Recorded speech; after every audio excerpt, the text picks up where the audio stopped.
Hi, welcome back to the channel, the first part of a new series looking at championships that have either been replaced or cancelled.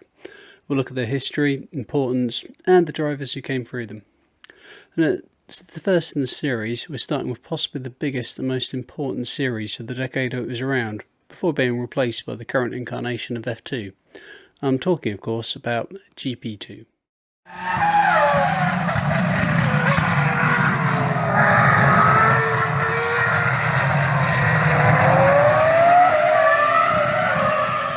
Now, I'd been aware of GP2's existence, but had to wait until 2012 when we got Sky before I could actually watch it. And the series itself dated back to 2005, when it took over from Formula 3000 as the main feeder series to Formula 1, and would last until 2016, after which the naming system for the series supporting F1 was rebranded to what we have now.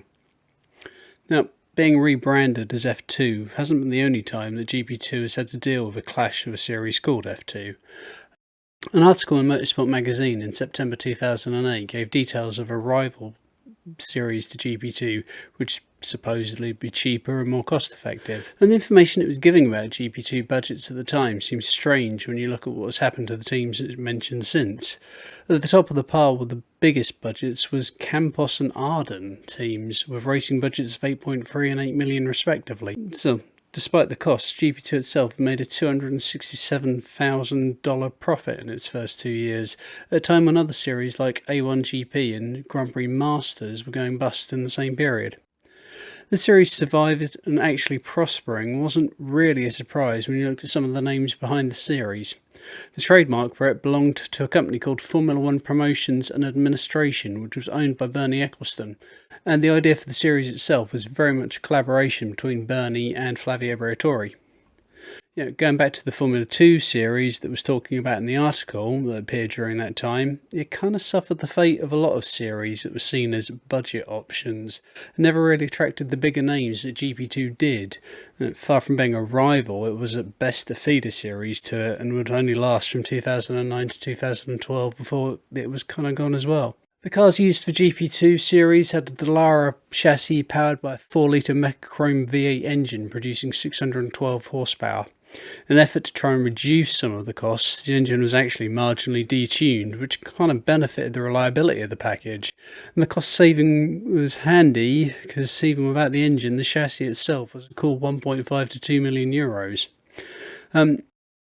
As with Formula 1, it's very hard to judge the drivers who had gone through the series based on points scored, as the point system changed in 2012, and the total available points for a weekend more than doubled, with points to the win changing from 10 points for race 1 and 6 for race 2 to the now familiar 25 in the feature race and 15 points in the sprint race, and points to pole and fastest lap doubling as well.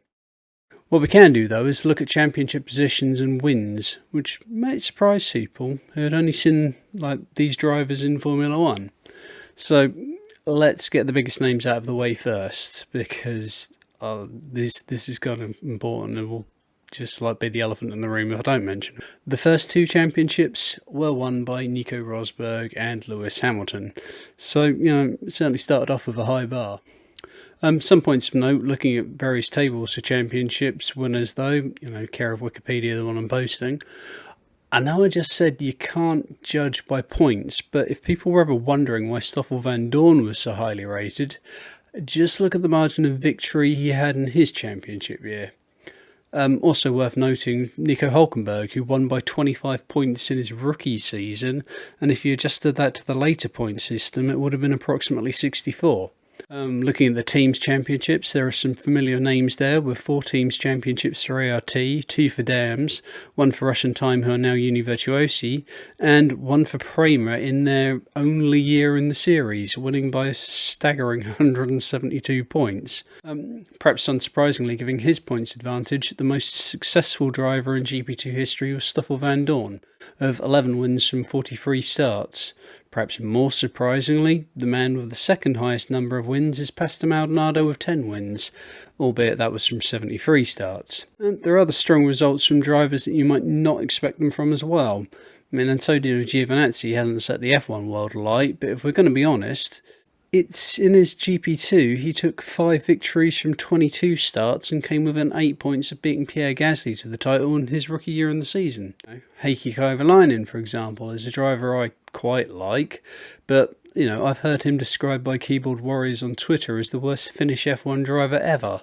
He's the butt of many jokes. But in 2005, he pushed Nico Rosberg to a first ever GP2 title, with the pair of them taking 5 wins apiece from 23 starts. In total, 35 drivers from 174 who raced in GP2 series would go on to race in Formula 1, with the first 2 GP2 champions, who I've already mentioned, going on to win Formula 1 World Championships, and the first 3 Formula E champions also racing in the series.